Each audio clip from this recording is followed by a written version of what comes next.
स्वागत है आपका।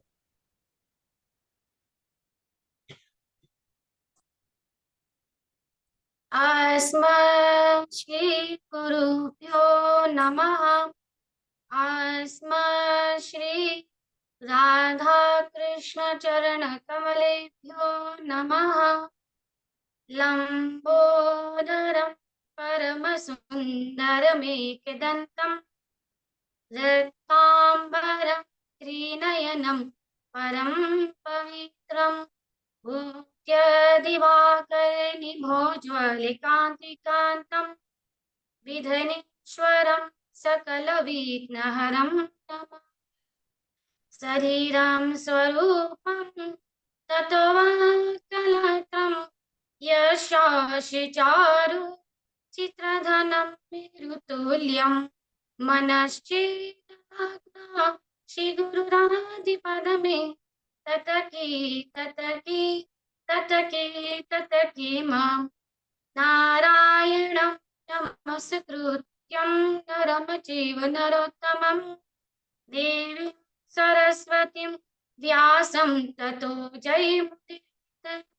जयतु देवकीनन्दोऽपि जयतु कृष्णो वृष्णिवंशप्रदीपम् जयतु मेघश्याम कोमलांग जयतु पृथ्वी भारनासु कृष्ण त्वयि पदपङ्कज पञ्जराञ्जते आदये विशतु मानस राजहंस प्राण प्रयाण समये कपपात कृते कंठवरो धनविदो स्मरणं कुतस्ते महापीडं नटवरवपु कर्णयुकर्णिकारं विभद्रवासं कनकपीशं विजन्ति च मालं रन्ध्रानवेदो नरसुधया प्रयन गोपवृत्ति वृन्दारण्यं स्वपदरमणं प्रविशद्गीतकीर्तिहम् करारविन्दे पदारविन्दे मुखारविन्दे विनिवेशयन्तं वटयुपात्रस्फुटे शयानं बालं मुकुन्दं मनसा स्मरामि बालं मुकुन्दं मनसा स्मरामि रामाय रामभद्राय रामचन्द्राय वेदसे रघुनाथाय नाथाय सीताय पतये नमः अंजनानंदन वीर जानकी शोकनाशनं कपीशमंक्षहन्तारं वन्दे लंका भयङ्करं मुक्तं करोति वाचालं पङ्गुर्लङ्घयति गिरिं यत्कृपातमहं वन्दे परमानन्दं माधवम् भक्त भक्ति भगवंत गुरु चतुर नाम वपुए इनके पद वंदन किए नाशत विघ्नने नमामि भक्त वत्सलं कृपालशील कोमलम् अकामिना बदामुजं सुधामनम्। जय जय श्री राधे बोलिए श्रीमद् भागवत महापुराण की जय। बोलिए श्री भक्तवत्सल भगवान की जय। बोले श्री राधा दामोदर भगवान की जय। जय जय श्री राधे जय जय श्री राधे श्याम। अनंत कोटि ब्रह्मांड नायक चित्त कल्याण गुणगण निधान सर्वेश्वर सर्वाधिपति अकारण करुणा वरुणालय अकारण करुणा कारक सकल जन कल्प साकारक परात्पर परम ब्रह्म भगवान श्री कृष्ण एवं हमारी ठकुरानी श्री राधा रानी के चरणों में मेरा कोटि कोटि वंदन एवं प्रणाम।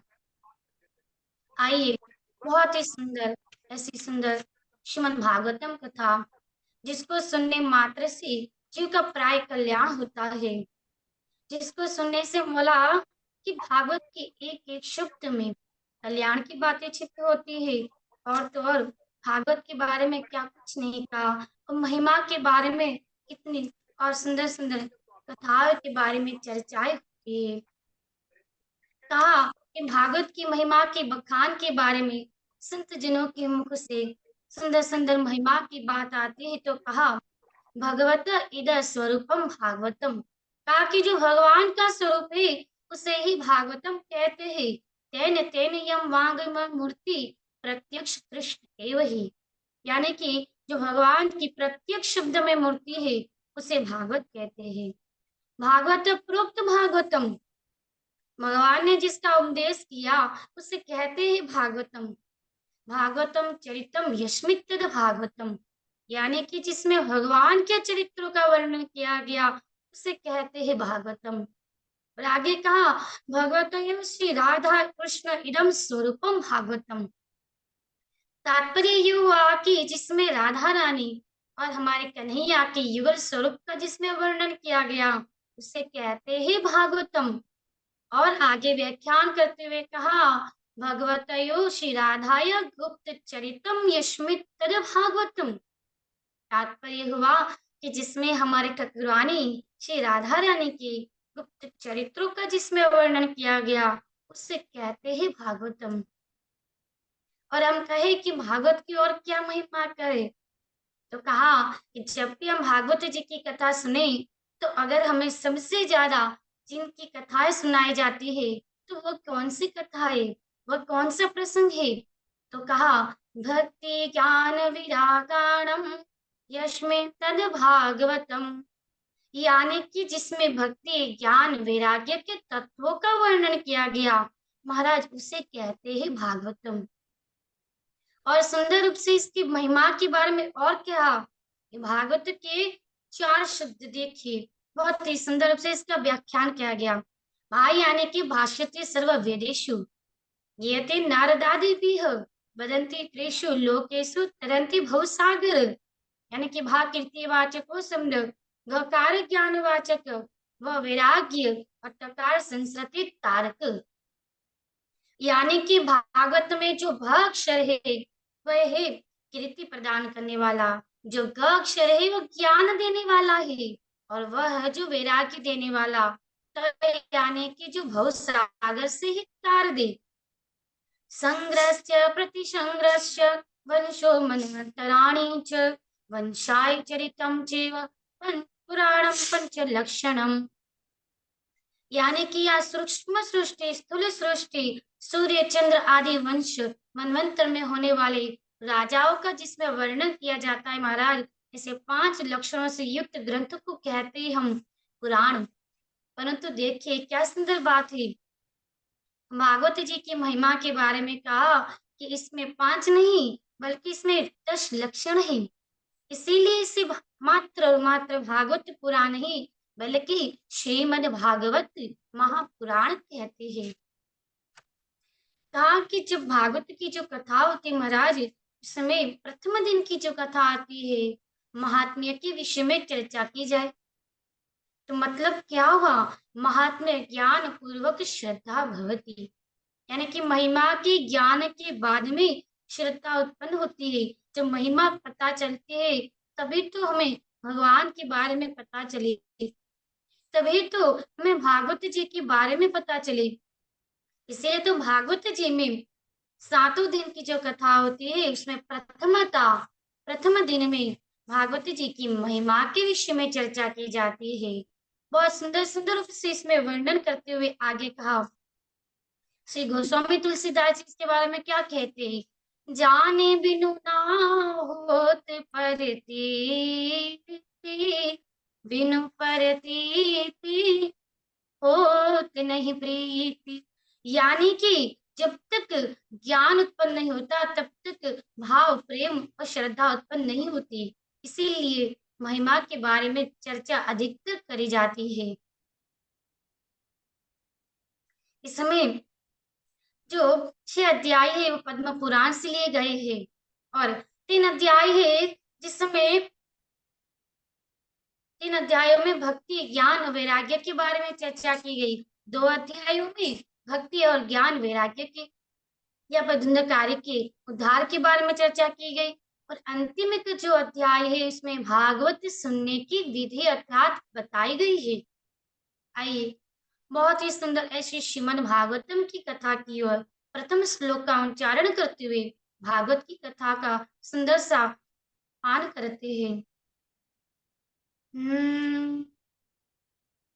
सच्चिदानंद पाय विश्वोत्पत्त्यादि हेतवे सच्चिदानंद पाय विश्वोत्पत्त्यादि हेतवे तापत्र विनाशाय श्रीकृष्णाय वयं नमः। श्रीकृष्णाय वयं नमः। सच्चिदानंद स्वरूप भगवान श्री कृष्ण जगत की उत्पत्ति स्थिति विनाश के हेतु तथा आध्यात्मिक आदि भौतिक और आदि देहिक तीनों प्रकार की तापों को जो नाश करने वाले हैं, ऐसे भगवान श्री कृष्ण एवं हमारे ठाकुरानी श्री लाडली जी के चरणों में मेरा कोटि कोटि वंदन एवं प्रणाम। यं प्रवजन्तं मनुप्रेतकृतयं द्वैपायनो विरकातराजुहाव पुत्रेति तन्मतया तरबोधभिनेदु स्तं सर्वभूतयं हृदयान्मुनिमानं तदस्मि। यानी कि जिस समय श्री सुखदेव जी महाराज कहा कि यज्ञोपवीत संस्कार भी नहीं हुआ, तभी भी अकेले ही वन की ओर जाने लगे। जैसे उनको देखा जाते हुए उनके पिता व्यास जी ने, तो उन्होंने विरह से कातुर होकर कहा कि हे पुत्र, तुम कहाँ जा रहे हो? तभी जैसे उसके इस वाक्य को उनके आसपास के जो वृक्ष थे सुना, तो उन्होंने कहा कि हे व्यास जी महाराज, हम तो अज्ञानी हैं, परंतु आप तो ज्ञानी हैं, तो इस प्रकार से हम मृदन क्यों कर रहे हैं? क्योंकि क्योंकि हमें प्रतिवर्ष फल लगते हैं, उत्पन्न होते हैं और नष्ट हो जाते हैं। हम कदापि दुखी नहीं होते और आप इस प्रकार से रिदन कर रहे। अब दुखी मत होइए, क्योंकि श्री सुखदेव जी महाराज रूपी जो भगवत स्वरूप भक्त है, वे सभी तो हम सबके हृदय में विराजमान हैं। अब दुखी मत होइए। इस प्रकार से नेमी से सुत विख्याता, यहाँ पर श्री सुत जी महाराज की इस भागवत रूपी जो कथा है महाराज, तो कहा यहाँ कहा कि जो श्रीमद् भागवत रूपी जो कथा है, ये कथा सनकादिक ऋषियों ने श्री सुत जी महाराज से सुनी। तो कैसे सुनी? तो उन्होंने एक बार श्री सुत जी महाराज से प्रश्न किया, अज्ञान ध्वांत विध्वंस कोटि कथा सारम सुता क्या ही कथा सारम मम कर्ण रसायनम। यहाँ पर कहा कि हे गुरुदेव, आपका ज्ञान तो करोड़ों सूर्यों के समान अंधकार को दूर करने वाला है। आप हमें ऐसी कथा सुनाइए जिसको सुनने से जीव का प्राय कल्याण हो जाता है, जीव का प्राय भगवान का भक्त बन जाता है। हम जानते हैं कि संसार में जीव प्राय असुरी स्वभाव के हो गए, तो ऐसी कथा सुनाइए जिसको सुनने से वो भगवान के भक्त बन जाए, भगवान के प्रति उनमें श्रद्धा उत्पन्न हो। ऐसी कथा सुनाइए जिससे भक्ति ज्ञान वैराग्य की प्राप्ति हो। काल व्याल मुख ग्रास त्रास निराश हेतवे, यानी कि ये जो श्रीमद् भागवत रूपी कथा है, काल रूपी सर्प के ग्रास बने हुए जीवों के लिए श्री सुखदेव रूपी यानी भगवान के भक्त ने ये कथा का गुणगान किया। ये कथा कैसी है? तो कहा कि जब श्री सुखदेव जी महाराज ये कथा राजा परीक्षित को सुना रहे थे, तभी वहां पर देवता सब आते हैं और उन्हें कहते हैं कि श्री सुखदेव जी महाराज से कि आप हमें ये कथामृत श्रवण कराइए और श्री राजा परीक्षित जी महाराज को ये अमृत का कलश दे दीजिए। जैसे श्री सुखदेव जी महाराज ने इस बात को सुना, तब उन्होंने क्या कहा? उन्होंने कहा कि क्व सुधा क्व कथा लोके क्व काच क्व मणि रात ब्रह्मरात विचारे तदा देवाच जासः, यानी कि कहाँ तो काच और कहाँ तो मणि, कांच की बराबरी महाराज कभी मणि के साथ नहीं हो सकती। हाँ जी कि ना जी, सही बात है ना। कभी भी कांच की बराबरी मणि के साथ नहीं हो सकती। उसी प्रकार से कहा तो ये कथा रूपी गंगा अमृत की, कहा तो ये कथा अमृत और कहा तो ये स्वर्ग का अमृत। इन दोनों की तुलना कदापि नहीं हो सकती। और इस प्रकार से वे कहते हैं और उन्हें कथा का अनिधारी अनाधिकारी मानते हैं। ताकि देवताओं तुम भक्त बनकर आते, अगर तुम दिन बनकर आते तो मैं अवश्य कथा श्रवण कराता, परंतु तुम बन के आए व्यापारी, व्यापारी बन के आए इसलिए उनको ये कथा श्रवण पान नहीं कराते। महाराज कहा कि ये कथा उनको जैसे उन्होंने ना सुनाई, कहा कि श्रीमद् भागवती वार्ता श्रृणामपि दुर्लभा, ये ऐसी कथा है जो देवताओं को भी दुर्लभ है। हम बड़े भाग्यशाली है कि हमें ऐसी श्रीमद् भागवत रूपी कथा का पान करने का सौभाग्य प्राप्त हुआ। यहाँ पर जैसे उनको कथा सुनने का सौभाग्य प्राप्त नहीं होता, वे मुंह लटका कर पहुंच जाते ब्रह्मा जी के पास। ब्रह्मा जी से सारी बात कही। यहाँ पर ब्रह्मा जी से उन्होंने सारी बात कही। जब ब्रह्मा जी ने सुना तो कहा ठीक है, हम भी देख लेंगे भला क्या सच में कथा को सुनने से परीक्षित का उद्धार हो जाएगा क्या, देख लेंगे। 7 दिन व्यतीत हुए, सत्यता में क्या हुआ महाराज, क्या हुआ होगा सोचिए। यहाँ पर हुआ क्या, सत्यता में भागवत जी की कथा जैसे राजा परीक्षित ने सुनी तो उनका उद्धार हो जाता है। और यहाँ पर ब्रह्मा जी ने जब ये देखा तो उनको आश्चर्य में हो जाते हैं वे। और उन्होंने क्या किया, महाराज कहा ना कि जीवों का प्राय स्वभाव ही होता है कि जब तक वो खुद से देख ना लेना तब तक उसे विश्वास नहीं होता है। यहाँ पर वो क्या करते, अपने लोक में तराजू मंगवाते हैं और क्या करते हैं कि एक ओर तो श्रीमद् भागवतम रख देते हैं और दूसरी ओर रख देते हैं संसार की सभी सामग्रियां, जो सर्वश्रेष्ठ होगा रख दिया। अब आप भी सोचिए कि इन दोनों में से सबसे बड़ा पलड़ा किसका होगा। महाराज ने कहा कि अगर सबसे बड़ा पलड़ा भारी किसका होगा, श्रीमद् भागवत महापुराण का। जैसे भागवत जी का पलड़ा भारी हुआ तो ब्रह्मा जी आश्चर्यचकित हो गए, सभी ऋषि मुनि आश्चर्यचकित हो गए और उन सभी ने निश्चित किया कि श्रीमद् भागवत की एक ऐसी कथा है जिसको सुनने से जीव का प्राय कल्याण हो जाता है, प्राय वो वैकुंठ क्या प्राप्त कर लेता है, भगवान श्री हरि के चरणों की प्राप्ति कर लेता है।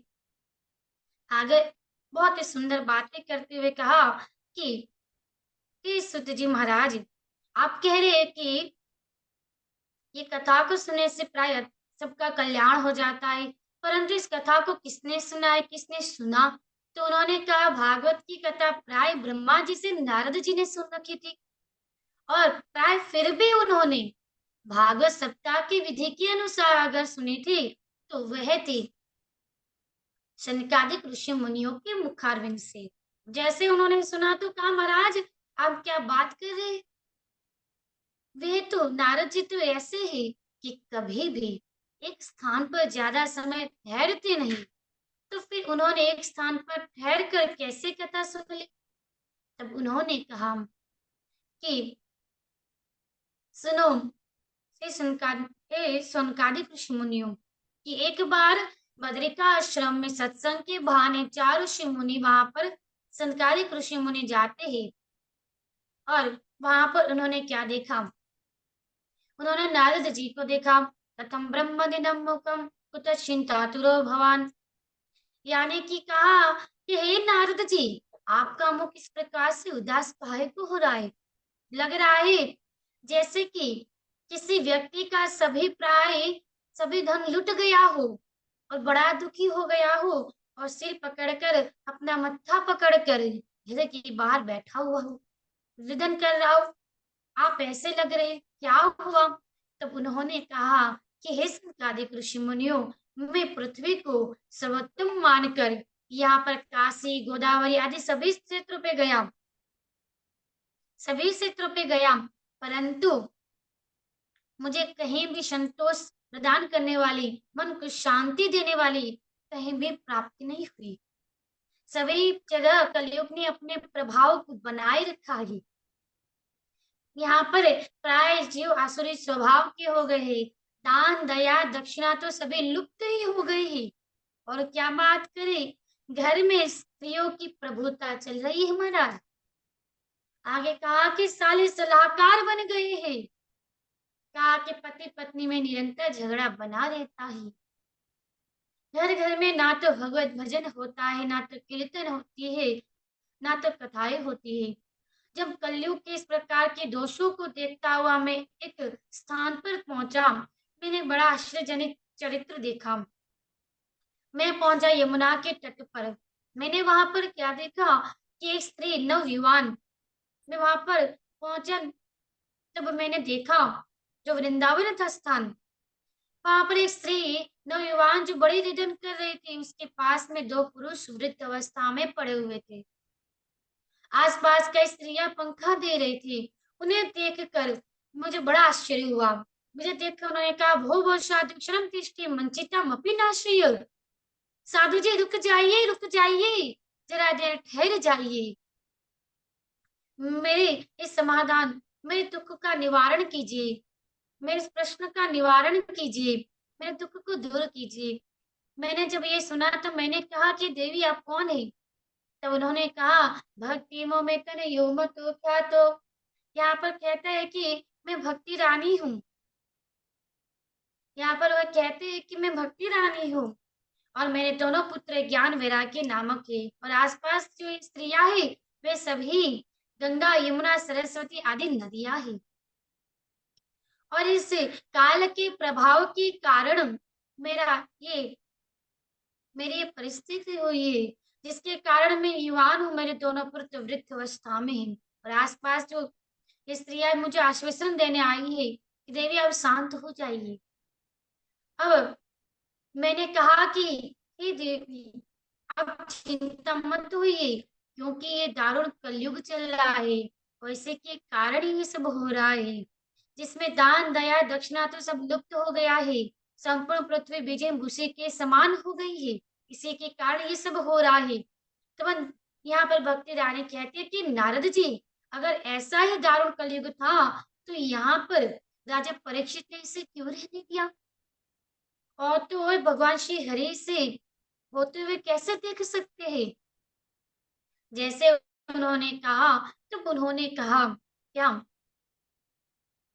उन्होंने कहा कि ऐसे यहाँ पर नारद जी कहते हैं कि हे देवी, उनको रहने के लिए इसे रहा रहने दिया, क्योंकि कलयुग में भले ही कई सारे दोष हो, परंतु इसमें एक प्रकार के यहाँ पर गुण भी बताए गए, इसी वजह से इसे रहने दिया। एक बार राजा परीक्षित दिन विजय के लिए निकलते हैं। जब उनकी दृष्टि कलयुग पर पड़ती है तो कलयुग उनकी शरण में आ गया। अब कलयुग ने जैसे ही सुना तो उनकी शरण में जैसे ही आ गया, तो राजा परीक्षित ने उनके एक गुण की वजह से उसे छोड़ दिया। भगवान श्री हरि जैसे इस धराधाम को छोड़कर चले गए अपने धाम को, तभी कलयुग ने अपना प्रभाव डाल दिया। कहा कि इसके कौन से गुण हैं? तो कहा कि जो अन्य युगों में बड़ी बड़ी तपस्याएं, बड़ी बड़ी समाधियां के द्वारा प्राप्त होते थे भगवान के दर्शन, वही दर्शन मात्र भगवान के इस कलयुग में भगवान के कीर्तन भजन के द्वारा ही प्राप्त होते। बड़े सौभाग्य की बात है, कलयुग में कई सारे दोष हो गए, परंतु अगर इनमें सर्वश्रेष्ठ अगर कोई बात है तो महाराज, वह स्थान अगर वह है, वह जगह कोई है तो वह भगवान का नाम लो, तो भगवान वहीं पे दर्शन उन्हें प्राप्त होते हैं। बड़ा सुंदर बात कहते हैं, गुणों की बखान करते हैं। यहाँ पर कहा कि इसी युग में तो नरसिंह मेहता ने भगवान को प्राप्त कर लिया, भगवान हमारे द्वारिकाधीश की प्राप्ति कर ली। कहा कि मीराबाई ने भी इसी में भगवान को प्राप्त कर लिया। तो करमा बाई ने तो मात्र भगवान को भोग के द्वारा ही भगवान को प्राप्त कर लिया। उनके भोग के लिए तो स्वयं जगन्नाथ जी अपने मंदिर से बाहर आकर उनके हाथों से खिचड़े का भोग लगाते थे। तो यहाँ पर क्या कहा? नाम लेकर कर्मा भाई भोग लगाए। अरे नाम लेकर कर्मा भाई भोग लगाए। खिचड़ खाने खातिर हो, खिचड़ खाने खातिर, खिचड़ खाने खातिर आयो रे गोपाल रे। श्याम जीरो नाम जप ले, नाम जप ले रे सिया, नाम जप ले रे, नाम जप ले रे सिया, नाम जप ले। यहाँ पर कहा कि कैसे रमाबाई ने खिचड़ का भोग लगाया श्री जगन्नाथ जी को और कैसे भगवान को प्राप्त कर दिया। तो क्या कहा कलयुग की और बातें कहते हुए कि सो श्याम कवे सोना चांदी काम को नहीं आवे। अरे श्याम कवे सोना चांदी काम को नहीं आवे। थारे साथ में हो, थारे साथ में, थारे साथ में ही जावे वो यो नाम रे। श्याम जीरो नाम जप ले, नाम जप ले रे सिया, नाम जप ले।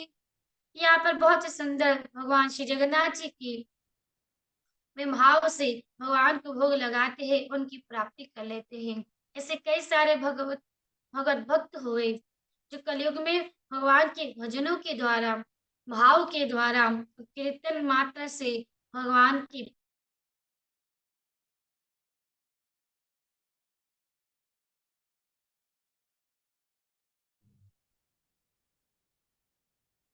प्राप्ति करते हैं। ऐसे भगवान श्री कृष्ण एवं हमारी राधा रानी के चरणों में मेरा कोटि वंदन एवं प्रणाम।